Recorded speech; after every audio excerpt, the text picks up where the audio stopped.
नमस्कार बच्चों, कैसे हैं आप सभी लोग। स्वागत है आप सभी लोगों का आपके अपने YouTube चैनल सीईटी पीजी वाला पे। मेरा नाम है योगेश लहानकर और आज आपके साथ एक बहुत ही ज़्यादा गहन विषय के ऊपर चर्चा करने के लिए मैं आया हूं। हम अभी पैरेलली दो बैचेस रन कर रहे हैं। सारे के सारे जो आपके कोर विषय हैं उन सब में, चाहे वो हिस्ट्री हो, पॉलिटिकल साइंस हो, इंग्लिश लिटरेचर हो, इकोनॉमिक्स हो, हर जगह पे आपको दो बैचेस देखने को मिलेंगे, आरंभ बैच और समर्थ बैच। समर्थ बैच में भी दो प्रकार हैं, समर्थ रेगुलर एंड समर्थ प्रो। लेकिन खैर अभी के लिए हम लोग दो बैचेस ही कहेंगे, आरंभ और समर्थ। अब देखिए, आरंभ बैच आपकी फ्री यूट्यूब बैच है। इसके क्लासेस आपको यूट्यूब के ऊपर मिल जाएंगे। लगभग 85 से ज्यादा लेक्चर मैं ऑलरेडी ले चुका हूं। आगे भी इसके लगभग 40 लेक्चर्स में लेने वाला हूं। कुल मिला के लगभग 120 से लेके 130 लेक्चर्स का मेरा प्लान है आरंभ में लेक्चर्स लेने का। सारे के सारे फ्री ऑफ कॉस्ट है। वहीं पे दूसरी तरफ समर्थ आपकी पेड बैच है। अगर हम समर्थ रेगुलर बैच के बारे में बात करते हैं, 4000 के आसपास उसकी प्राइसिंग रहती है, डिपेंडिंग ऑन कितना डिस्काउंट आपको मिलता है। अलग अलग डिस्काउंट्स चलते रहते हैं। और दूसरी तरफ समर्थ प्रो की बैच आपको लगभग 6000 के आसपास देखने को मिलेगी। उसके ऊपर भी आपको अलग अलग टाइम पे अलग अलग डिस्काउंट्स देखने को मिलते हैं। लेकिन खैर दोनों के दोनों Samarth regular and Samarth pro paid batches हैं। बच्चे हमेशा पूछते रहते हैं कि क्या सर हम YouTube से आपकी आरंभ बैच से पढ़ के क्या हम लोग सीईटी पीजी की एग्जाम बहुत ही अच्छे मार्क्स से पास कर सकते हैं या नहीं। देखिए, स्ट्रिक्टली स्पीकिंग आप कर सकते हो। मैं ये नहीं कह रहा हूं कि यार आपको मेरी बैच खरीदनी ही पड़ेगी, नहीं, ये नहीं है बात। तो बात क्या है, देखिए, ये पूरा का पूरा सेशन बनाने के पीछे का एक महत्वपूर्ण कारण यह है कि आपको बताया जाए कि आरंभ बैच के लेक्चर्स को अटेंड करने के बाद आपसे और क्या क्या एक्सपेक्टेशंस रखी जाएगी। तो आरंभ बैच फ्री बैच है। आप देख सकते हैं, क्या आरंभ बैच से ही होगा या फिर क्या आरंभ बैच ही होगा काफी आपकी सीईटी पीजी 2027 की तैयारी के लिए। इस क्वेश्चन के रूट के ऊपर चर्चा करने के लिए हम लोग आज यहां पे मौजूद है, राइट। तो चलिए झट से जान लेते हैं कि भाई आपको आरंभ में एग्जैक्टली क्या क्या मिलता है। जब कभी भी आरंभ क्लास के बारे में बात होती है, यूट्यूब के ऊपर ये कंप्लीटली फ्री ऑफ कॉस्ट हम आपको प्रोवाइड करवा देते हैं, है ना। और जब एग्जाम करीब आ जाती है तब मैं आपके साथ मैराथन्स और महामैराथन्स भी कंडक्ट करवाता हूं। ये आपके शुरुआती तौर पे सेक्शन वाइज होते हैं, है ना, यानी ancient, early medieval, medieval, modern, world, ऐसे में सेक्शन वाइज मैराथन्स लेता हूं। और उसके बाद कंबाइंड मैराथन्स वो भी लेता हूं मैं। ये सारी चीजें आपको ज्यादातर आरंभ में मिलेगी। जब कभी भी हम लोग इस वाईटी क्लास के बारे में बात करते हैं ना, तो ये ज्यादातर 1 आवर की होती है और इसमें मैं कंसेप्ट डिस्कस करता हूं, है ना। पूरी की पूरी इसमें थियरी आ जाती है आपकी, प्लस इसके साथ साथ मैं 5 एमसीक्यूज भी डिस्कस करता हूं आपके साथ, है ना। तो यहां पे जो डिस्कशन होता है वो 1 घंटे का होता है और उसमें ये सारी की सारी चीजें करी जाती हैं। कंसेप्चुअल अंडरस्टैंडिंग प्रदान करने का यहाँ पे प्रयास होता है, थियरी भी आपको समझाई जाती है, 5 एमसीक्यूज भी आपसे करवाए जाते हैं, ये सारी चीजें यहाँ पे होती है।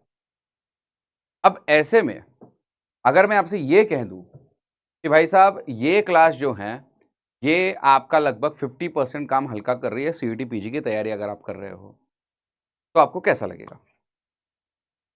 आप इमीडिएटली यही बोलोगे ना कि सर बाकी का 50% कहां है, क्या करना है वो तो बता दो, राइट। क्या आरंभ बैच ही होगा काफी? इसका उत्तर है कि वो होगा लगभग 50 से 55 या फिर मैक्सिमम 60% काफी। इसके बाद की पढ़ाई स्टूडेंट से खुद से होनी चाहिए। एग्जैक्टली क्या करना है वो भी मैं बता देता हूं, ठीक है। अब यहां पे मैंने कुछ पॉइंट्स लिख के रखे हैं। देखिए, आरंभ बैच को अटेंड करने से पहले आपको एनसीईआरटीज पढ़नी होंगी। एनसीईआरटीज आपका बेस है। अब ये कोई बताने वाली बात तो है नहीं, ग्रेड 6 से लेके ग्रेड 12 की एनसीईआरटीज आपको पढ़ने के लिए हर जगह पे बोला जाता है, चाहे वो सीईटी पीजी हो, नेट हो, यूपीएससी तक ये बोला जाता है ना। और हाँ, यहाँ पे एक और बात की भाई साहब, यूपीएससी भी कैंडिडेट जो हैं विदाउट क्लासेस कर लेते हैं, सीईटी पीजी किस खेत की मूली है ना, ये भी हम लोग बोल सकते हैं।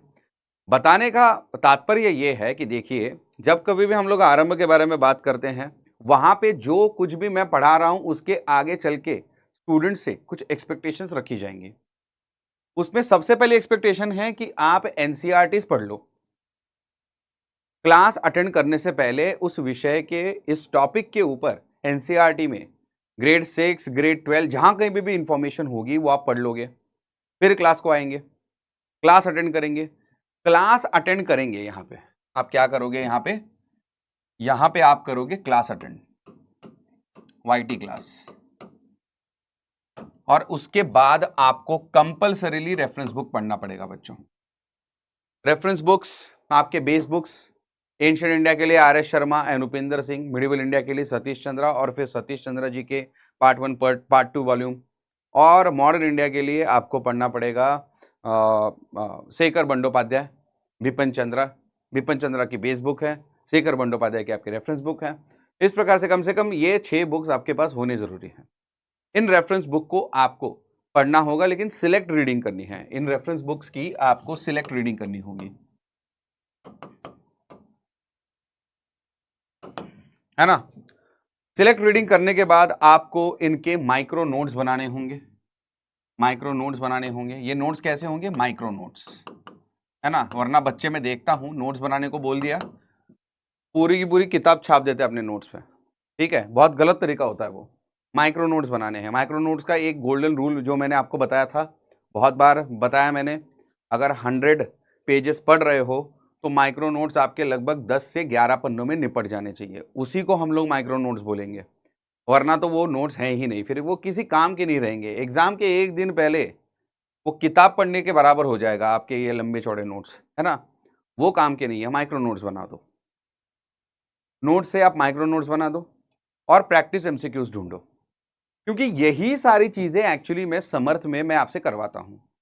एनसीईआरटी की बेसिक अंडरस्टैंडिंग में देता हूं, हर एक टॉपिक को बेस से लेके कॉम्प्लेक्स लेवल तक लेके जाता हूं। रेफरेंस बुक के वहां पे जो बहुत सारे टॉपिक्स और जो सब टॉपिक्स होते हैं वो डिस्कस किए जाते हैं। बहुत ही ज्यादा एक डीप डाइव किया जाता है कंसेप्चुअल और थियोरेटिकल पार्ट्स में। आपको फैक्चुअल पार्ट भी समझाया जाता है और फिर आपको नोट्स भी प्रोवाइड किए जाते हैं। क्लास की जो पीपीटी है वो भी इन डेप्थ होती है, इंग्लिश प्लस हिंदी में होती है, और डिटेल नोट्स भी दिए जाते हैं, राइट।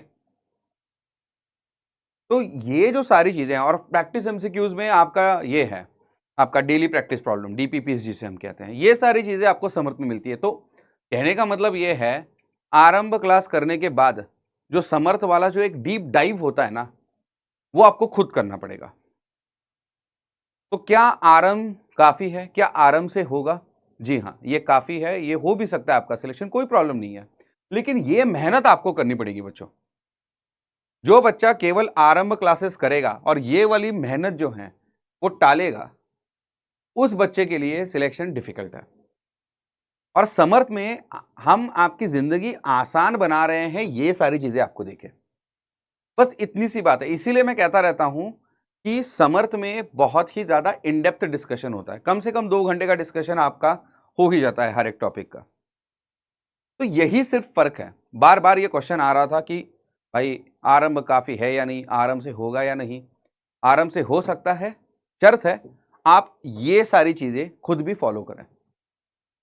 तो ये एमसीक्यूज ढूंढना, खुद के माइक्रो नोट्स बनाना, क्लास के पहले एनसीईआरटीज 6th हो गया, 8th हो गया, 12th हो गया, जहां कहीं पे भी वो टॉपिक दिया गया है वो पढ़ आना, फिर क्लास में बैठना, यूट्यूब क्लास अटेंड करना 1 घंटे की मेरे साथ, कंसेप्चुअल अंडरस्टैंडिंग, थ्योरेटिकल अंडरस्टैंडिंग लेना, एमसीक्यूज करना, और रेफरेंस बुक खुद से पढ़ के उसके नोट्स वगैरह बनाना, ये सारी चीजें अगर आप कर रहे हो खुद से तब हो पाएगा।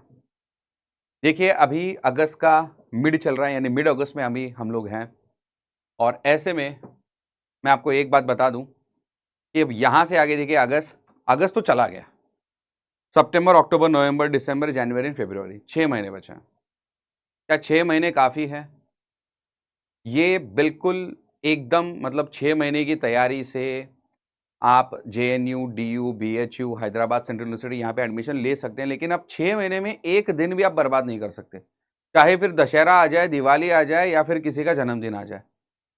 ठीक है बच्चों? तो कहने की बात ये है कि आराम से हो सकता है, आराम काफ़ी है, शर्त है कि आप ये सारे स्टेप्स भी फॉलो करो before Arambh class and after Arambh class. ठीक है बच्चों, I hope this session was helpful. Thank you very much. This is Yogesh Lankar signing off. Bye bye.